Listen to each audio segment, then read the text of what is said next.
Okay, so Chris has had a long career with CAL FIRE. He's currently the staff chief for environmental protection programs at CAL FIRE, and he served as deputy chief for forestry assistance programs, including oversight of the CAL FIRE Seed Bank Reforestation Services and Forest Landowner Grant Programs. So with that, turning it over to you, Chris, and everyone else should mute their phones. Thank you, Richard. This is Chris Zimny, loud and clear, Richard? Okay.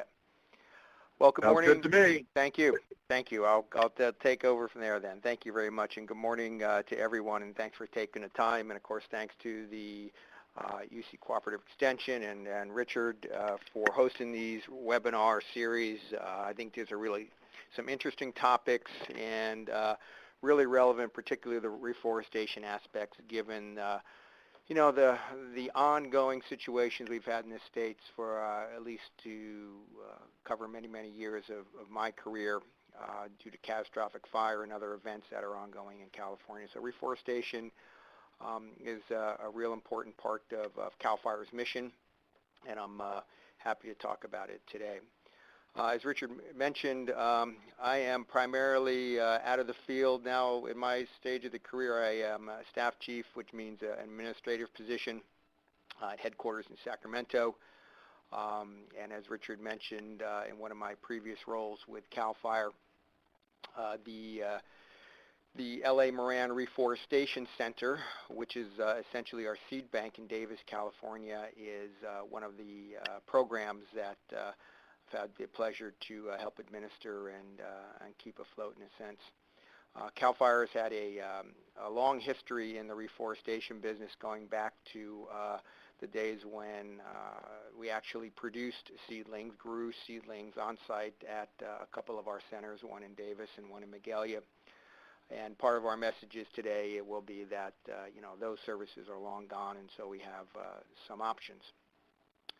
So I hope I can provide you with some information, and I'm going to start on our slides. And so, Richard, shall I prompt you to move on to the next slide? Thank you. What we're talking about today is fundamentally how do you get seedlings? And I'm going to talk over several slides here, but there's one main message that I really want to start with this entire webinar, and one that I want to finish with. The main message is that your availability as a small landowner, or any size landowner for that matter, to get your seedlings for your reforestation needs are dependent upon going to certain private nurseries that do this as a regular course of work. And that is the main message. We're going to talk about which nurseries and some of the things you need to do and get there on, but that is the main message. There are primarily several nurseries that do this around the state and out of the state in Washington and Oregon. And so that's the main message, is you need to contact these private nurseries that we've identified to get your orders in. So just starting on our first slide here, we have formed a group of agencies working cooperatively that recognize we have reforestation needs, and that we no longer have the ability through public agencies to grow these seedlings ourselves to provide. So we had to form partnerships with our other agencies to try to assist landowners in the reforestation efforts. And that's fundamentally what our concept is that we're calling our Reforestation Services Group. And as you can see from the previous slide, we have teamed up with some of the RCDs, CAL FIRE, California Department of Forestry and Fire Protection, U.S. Forest Service, and the Natural Resource Conservation Service, NRCS, another federal agency, all who have clients and have an interest in getting reforestation done. And so that is our consortium, in a sense, our multi-agency effort.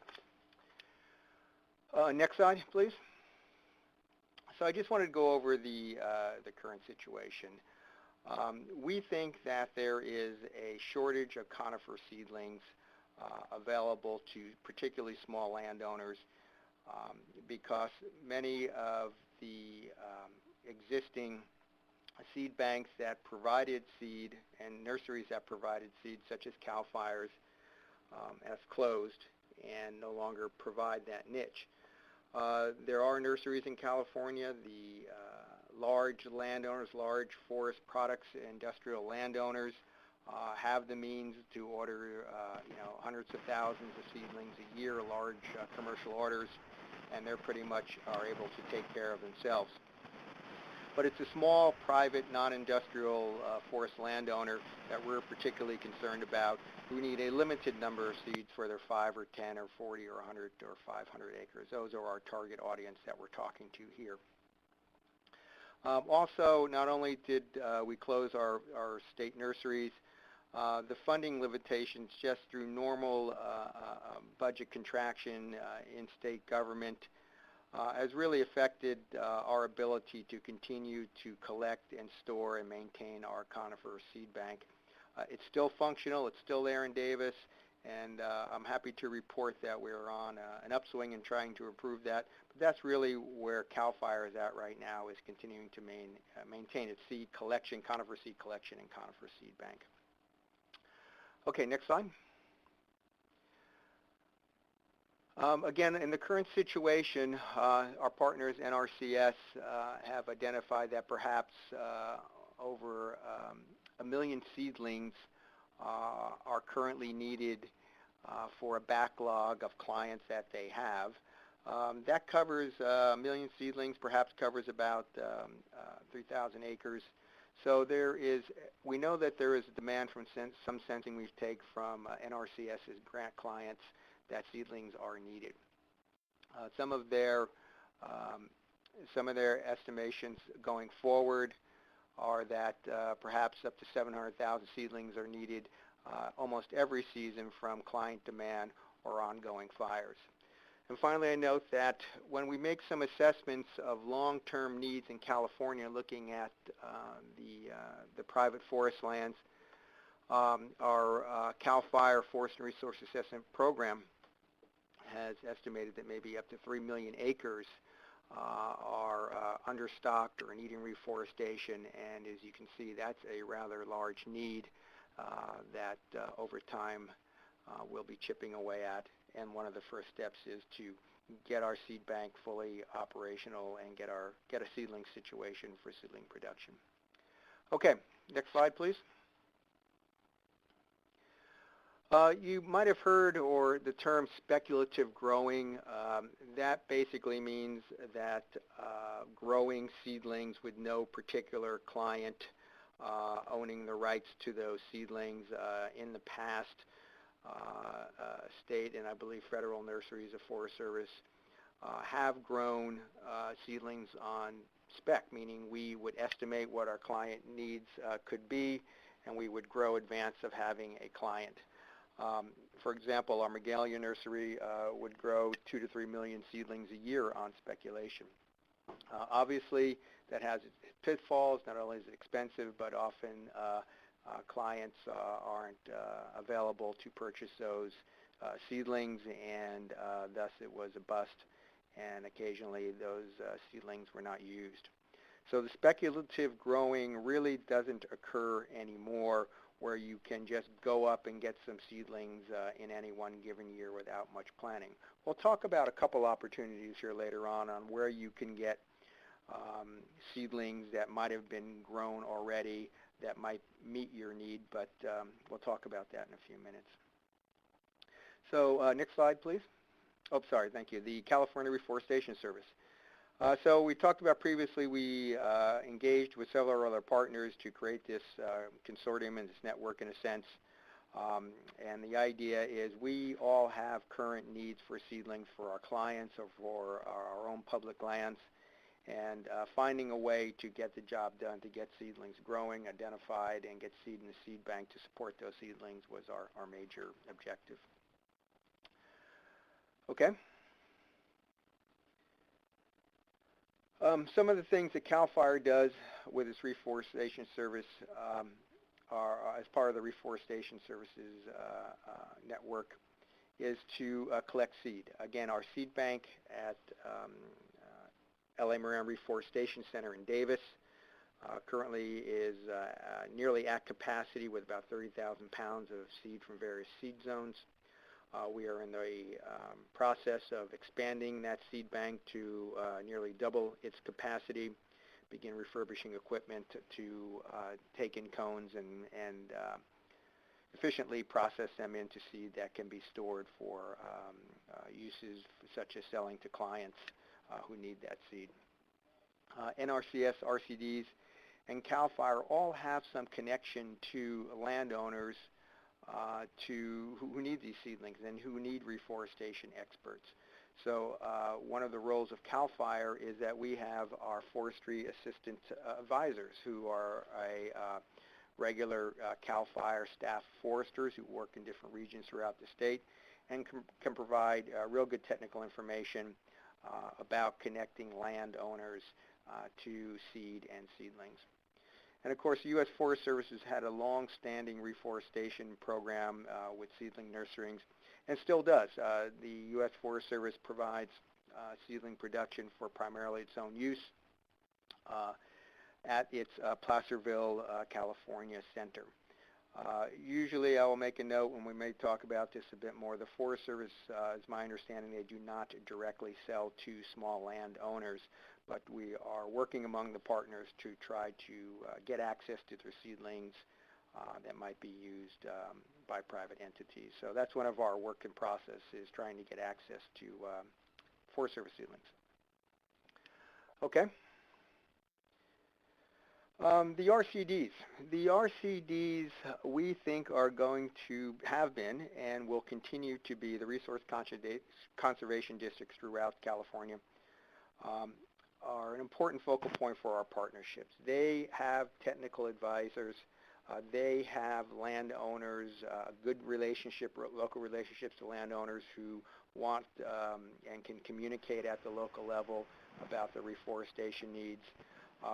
We are engaging through our consortium, our Reforestation Services Consortium, to work with the RCDs, perhaps to help coordinate seedling growing with our federal partners, as we were talking about, and through private nurseries. So we expect that our RCD partners are going to play a big role in the future in coordinating seedling production and technical services to landowners. And as you can see in that last bullet, also issuing grants to landowners potentially. And I just want to make a point. We do not necessarily, public agencies have not directly funded grants to RCDs or to landowners. We have in the past, but we have not to date. We will be talking about on March 5th much more about the opportunities for grants, and so we believe that there could be some opportunities and some real good information with RCDs helping us.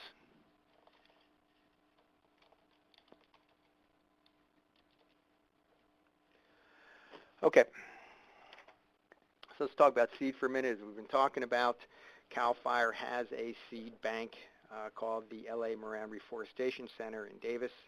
It's right along Highway 80, kind of on the, what would that be, kind of the east side as you enter in Davis off of Highway 80 on Childs Road.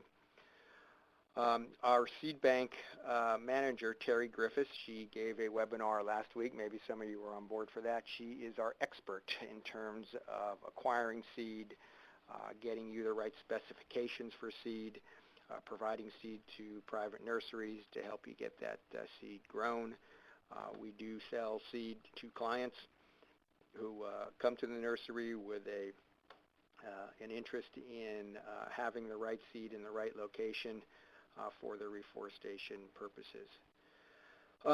Following through on the concept of having the appropriate seed, one of the things that Terry does is make sure that when a client comes to buy seed, or your private nursery or your registered professional forester who would be helping private clients, private landowners, that they get the right seed. It's critical to assure that the right seed and the right seedlings are planted in the right locations. And so I want to just show you the next slide, which of course is not depicted to give you detailed information, but what it does show you with the different colors are all the different seed zones that are stratified throughout the state.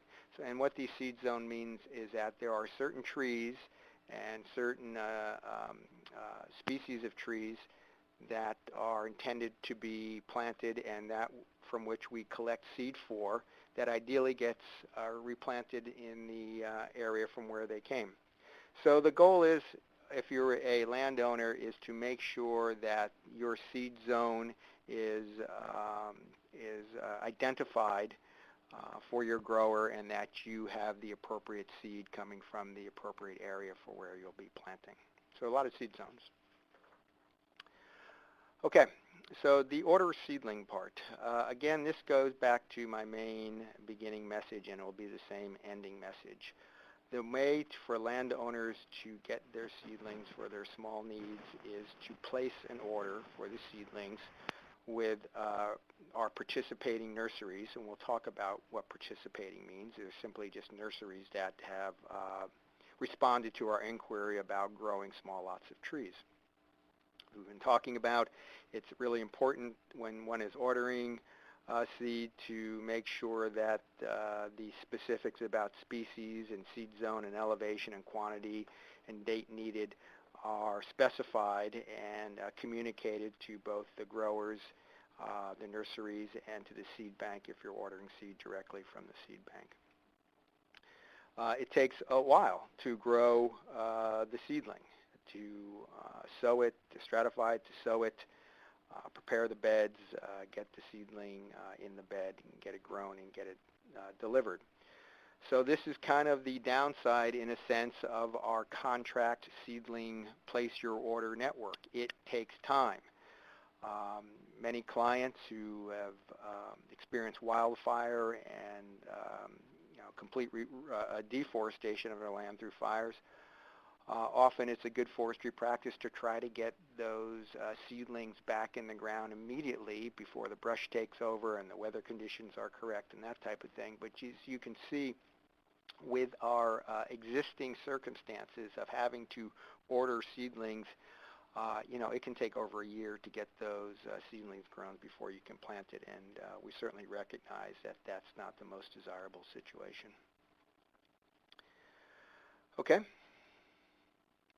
Again, following through on the ordering of the seedlings, the seedlings will have to be taken from seed that is available in the CAL FIRE seed bank, or if there are other identifiable seed banks that the local nursery you're working with has availability for. And we've talked about that there is some real voids in our seed zones. We do not have seeds for every seed zone, and your private professional foresters and Terry Griffiths at our seed bank can help advise you on what we can do should there not be seed and the seed zone you're particularly looking for. Okay.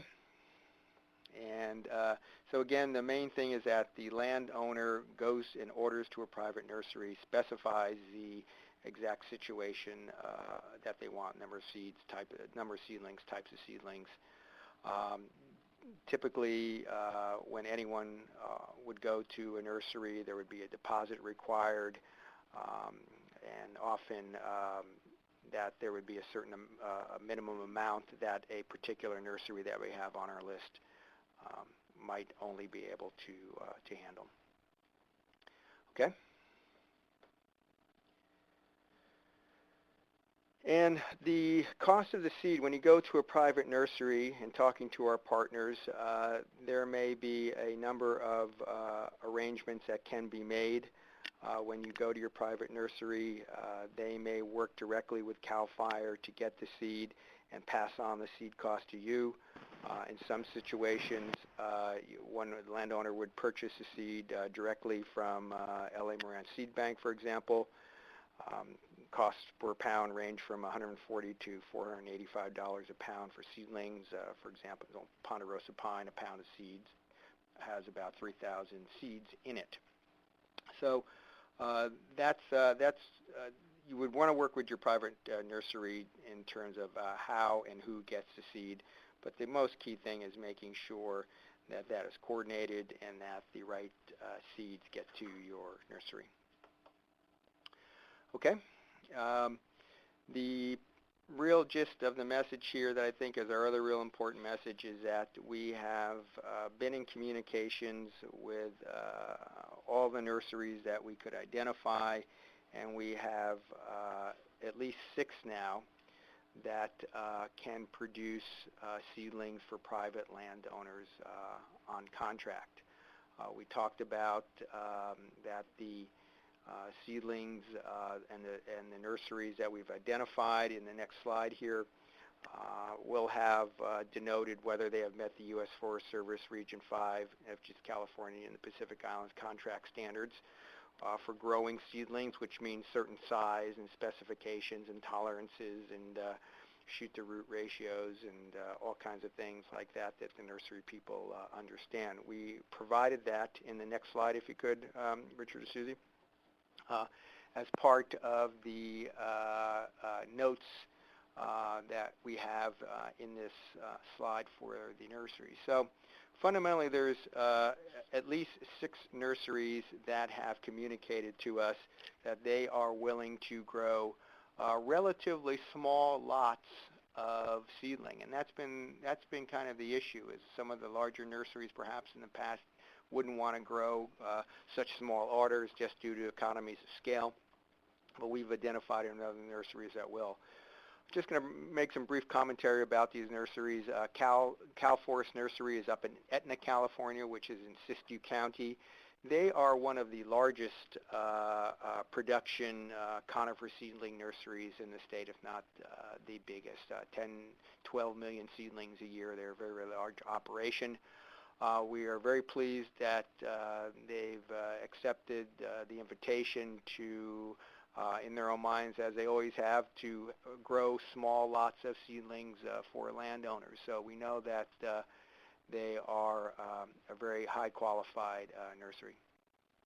Fowler's Nursery is in Newcastle in Placer County, California. They are primarily, or at least traditionally, have been a bare root nursery, meaning that the roots are not in a cylindrical container. They are literally, the roots are hanging out. When we communicated in preparation of this webinar for with Fowler's Nursery, they are having some drought issues that are prohibiting them this year from being able to do these small lot conifer seed orders. And so before one gets too far down the road, beware that Fowler's may not be available this season for small production, but it's always worth checking in, particularly if you're in and near that location. Cornflower Farms is in Elk Grove. Well, we haven't had too much experience with them, but they responded to our survey, and they do grow to the Forest Service standards, and that they will go down to as little as 500 seedlings per order, which is pretty small. That could be literally just a few acres. The Hoopa Nursery in Northern California also responded to our survey and has indicated that they can grow down to 500 seed lots per order. Okay. There are other large commercial nurseries in Oregon and Washington that responded to our survey. They are likely very well known and high production companies. We haven't had too much experience with them, but I'm sure that they're well known in the Pacific Northwest. Obviously, their experience is in growing seedlings for those regions. A couple other potential sources. We talked a little bit about the U.S. Forest Service in Placerville. Again, our understanding is that they are unable to sell directly to private landowners, but as we discussed, we're trying to work with some of our partners, perhaps RCDs, to access seedlings from the U.S. Forest Service and maybe have those seedlings available through an RCD. We have not made those arrangements yet, but we certainly appreciate the Forest Service's participation in both providing us expertise and being a partner in trying to provide seeds for private land, which hasn't been their primary purpose. I wanted to note to you also in some of our other follow-up in preparation of this call that in Southern California and Lancaster is the Antelope Valley RCD. They are a nursery that has some experience in conifer growing, but doesn't have a wide variety or a vast experience in that, but they, as part of our inquiries, indicated that they are willing to grow small contract lots of seedlings. And we are quite interested in learning more about them and seeing what their performance is from the standpoint that there are severe need of seedlings, and obviously due to wildfire catastrophes in Southern California, and trying to find a partner down there that can work more closely perhaps with clients might be a good thing. Okay, thank you. These are just the fine print on things. We talked about growing standards. We talked about number of trees. We talked about the inability for the Forest Service to directly contract with small landowners at this point in time. Okay. Just a little bit more on the Forest Service conifer seedling guidelines. These are the specifications, in a sense, that have been tried and tested that the Forest Service uses when they contract with other nurseries or they grow to their standards. And again, those standards are related to seedling diameters and minimum tolerances along those diameters, green shoot to root ratios and things of that nature, shipping standards, identification practices for shipping, those type of things. So it's always good to use that standard. You know, you have a tried and true provider of seedlings when they grow to those standards. Again, there is no particular certification for seedling quality, and seedling quality is critical. Back in my reforestation days, there's been some bags that showed up dead on arrival. So things do happen, and making sure that all aspects of growing and transporting the seedlings and storing and refrigerating them are critical to making sure the job is done right. Okay. Other sources of seedlings, we talked about the Antelope Valley RCD potentially being a partner who might be able to produce seedlings. There's also is kind of a cooperative, if I could use the term, called the Forest Seedling Network, and you can literally Google them up and find them online. And what they do is they are kind of a clearinghouse for excess seedlings that are produced, or leftover seedlings that are produced by nurseries, and they will post those needs on their website. And so clients who have an immediate need for seedlings and don't have the time, in a sense, to go through the growing period might be able to procure seedlings through them. We have found that most of their seedlings, when you look at their network and their availability, are primarily Northern California or Oregon, and so some coastal seeds and seedlings. So that is just another source to keep in mind of a source to get your seedlings, particularly on short notice. And finally, private nurseries, some of the nurseries we've been talking about, often have leftover or excess seedlings at the end of a year. Of course, these same private nurseries we've been talking about grow lots of seedlings. We talked about Cal Forest growing millions of seedlings a year for large industrial clients. And they often have some leftover seedlings. And so it's always advantageous around this time frame when the growing is going on and they're getting ready in a month or so, or the time frame that they send these seedlings out to their clients. Are there any left that could be procured by small landowners? I wanted to mention one other item of a nursery that we've been in contact with recently that I didn't have on the list, and we'll make sure we get this updated, is Green Diamond Nursery in Corbell, California, way up on the north coast. Has had a long-time nursery there, and they have indicated that they are available to do lots of trees down to about 1,000 lot minimums. Some of their terms and conditions are that the trees under contract must be prepaid completely in advance for orders at about the 1,000 tree level, and there would be deposits for a portion of the trees for larger orders. And they also have some surplus opportunities, as do all of these nurseries. Okay, one of the things that you can use to help guide yourself on the seedlings at your nursery is a universal seedling order that we kind of created. It will mean something when you look at it in terms of your professionals in the nurseries making sure that that is filled out. You, as perhaps a non-professional landowner or unfamiliar with reforestation, you'll be able to fill out some of the information on it, but having your forester complete some of the information on that seed zone would be a good way for you to communicate to your nursery when you show up what you need.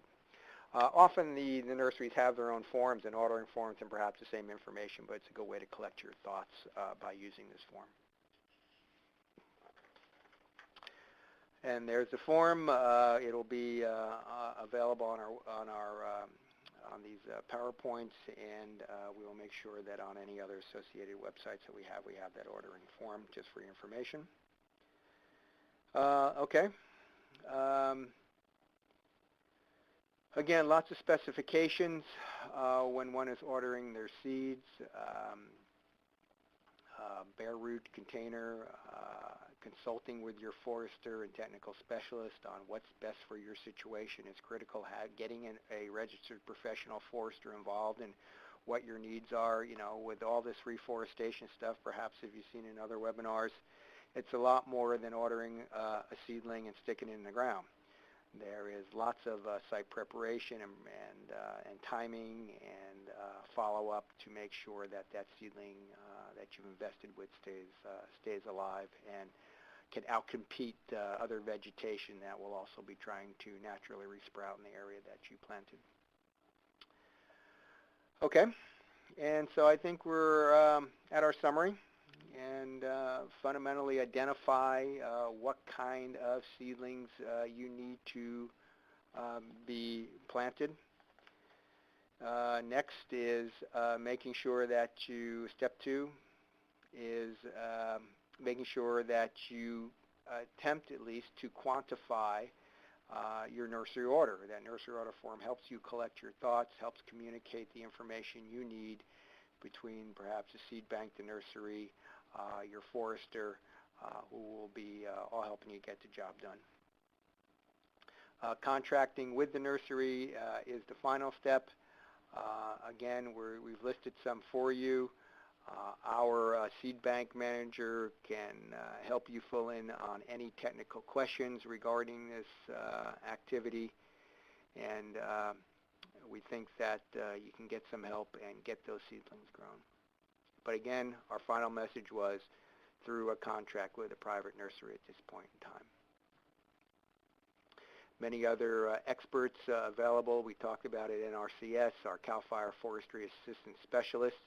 I believe I saw on our call here today our own CAL FIRE forester for Mendocino and Sonoma County, Jill Butler. Jill is a long-time experienced CAL FIRE Forestry Assistant Specialist, and well, she's a good one to talk to if you're out in on the central or in coast areas of Mendocino and Sonoma County. Okay, I think that's what we have. There are other places to get information. about seedlings and technical support, the CAL FIRE website, our stewardship helpline that really can be used. It's a fantastic service if you haven't used it to talk to a forester in a sense. And I highly recommend looking at the Forest Land Stored newsletters. They're roughly quarterly magazines that we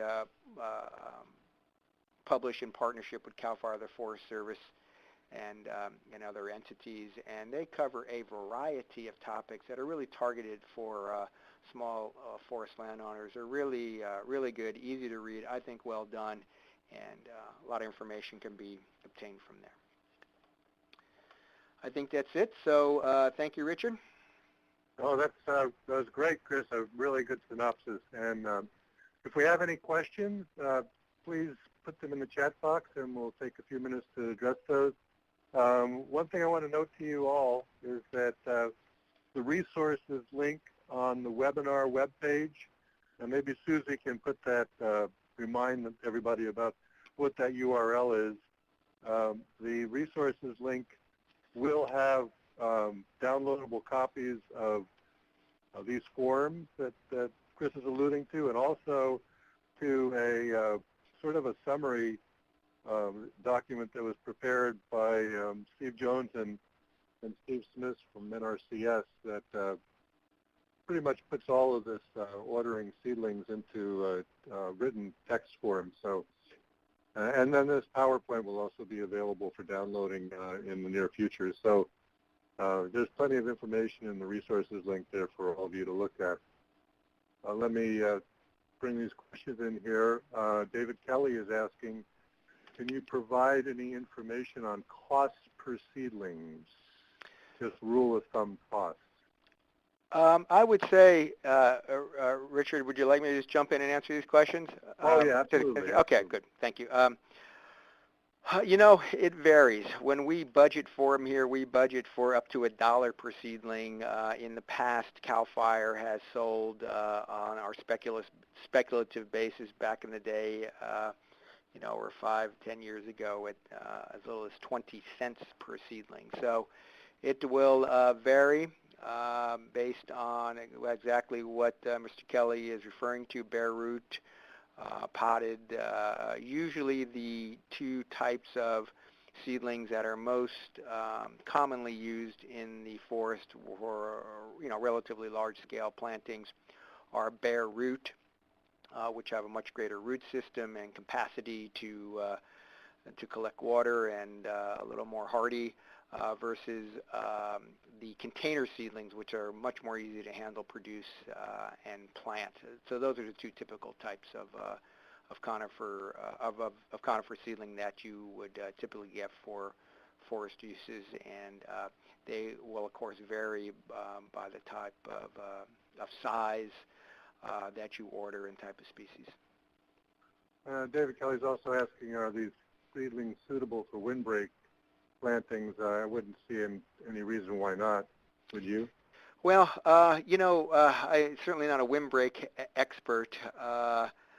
Planting the right trees in the right location are important.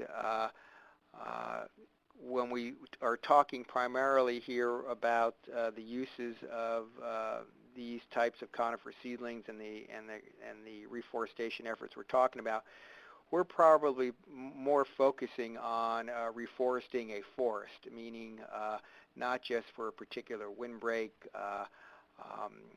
There shouldn't be a restriction if a certain tree is suitable for that, but typically the applications we're talking about are reforesting 200, 300, 400 trees per acre for uses for fiber production, lumber production, or aesthetic and wildlife reasons for based on the landowner's objectives.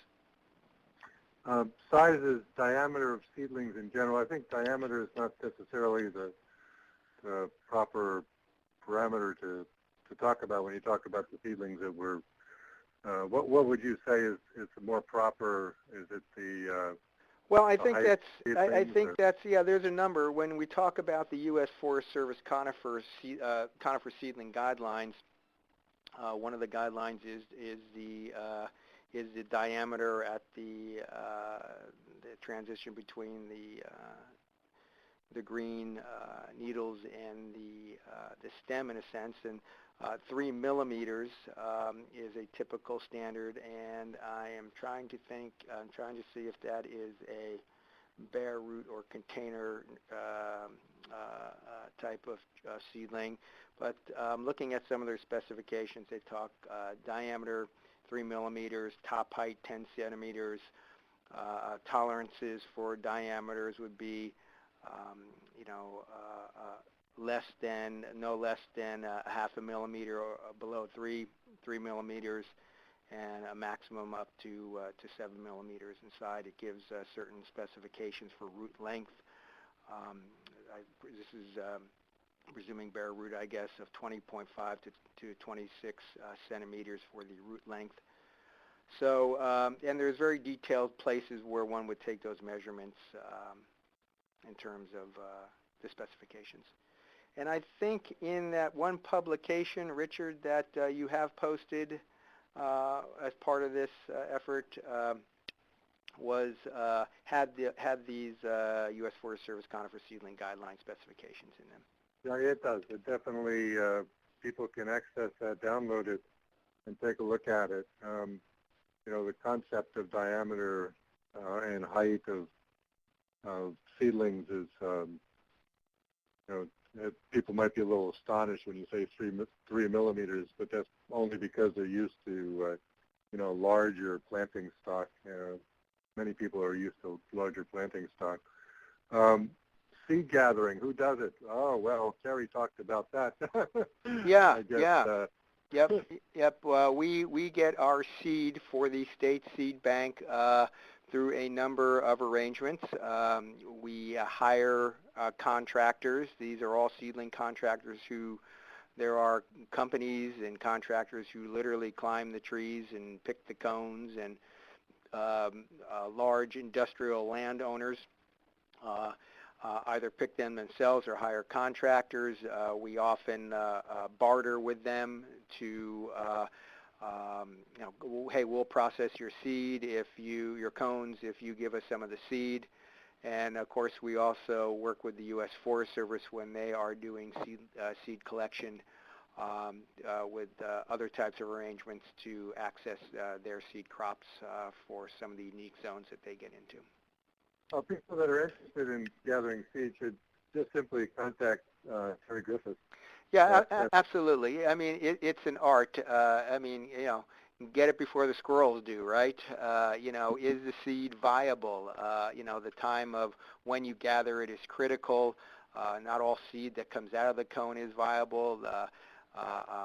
Our experts and our partners, when they collect cones for seed for CAL FIRE's purposes, have to do certain tests to look at the viability of the seed, cut the cone open, look at the quality of the seed. So, it's some expertise to make sure that you're making a worthwhile effort if you're collecting seed on your own property for seedling production purposes.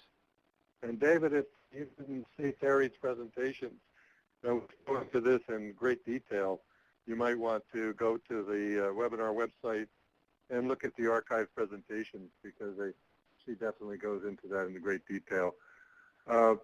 David Harden is asking about statistics on success of 1.0 versus 2.0 bare root seedlings. That gets a little bit, do you want to comment on that, Chris? I don't think I'm going to venture into the technical expert aspects of that. I don't have them off the top of my head, and I'm certainly sure there's others. I see one of the other notes here, someone asking for publications about bare root seedlings versus containers, and I'm sorry, I just don't have those right off the top of my head, but I think that ought to be a good follow-up that we could do to provide and post on your site, Richard. Sources of information? Yeah, it's a very interesting thing, and we haven't really covered, what that topic, but I think that would be a very interesting one. And I think in the case studies, there will be some, I think, for example, I think Paul Bryan-Erson and others will address, the success they've had with different kinds of planting stock. We should probably wrap it up, and if there's other questions, enter them into the chat box, and I'll forward those on. If, as appropriate, I'll forward those on to Chris, and we'll post the answers on the website. And Chris, I really thank you for a very, very clear and concise presentation. Thanks so much. Okay. Now, happy to be on here, and of course, appreciate the efforts that everyone are doing. And by all means, I have to, give credit to the presentation and the content of this to our many other partners, Steve Smithman, RCS, Steve Jones, who I think is in the audience here too, next CAL FIRE, Reforestation, Forrester, for helping prepare this stuff. So thank you again, Richard.